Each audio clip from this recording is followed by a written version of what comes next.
mag-aadobo po ako ng kalitis at atay. Napakasarap po nitong pulutan. Yan. Maggigisa na ho tayo ng bawang at sibuyas. Yan, gigisa na ho natin ng kalitis. Yan, igisa ho natin. Titayin ho natin yung maiga.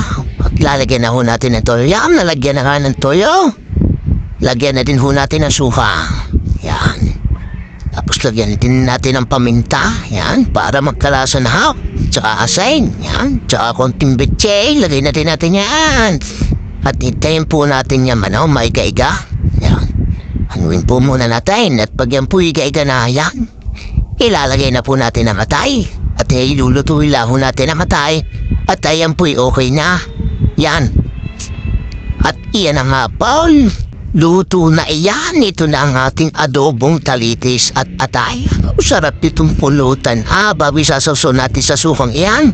Oh, dami sili. Yan.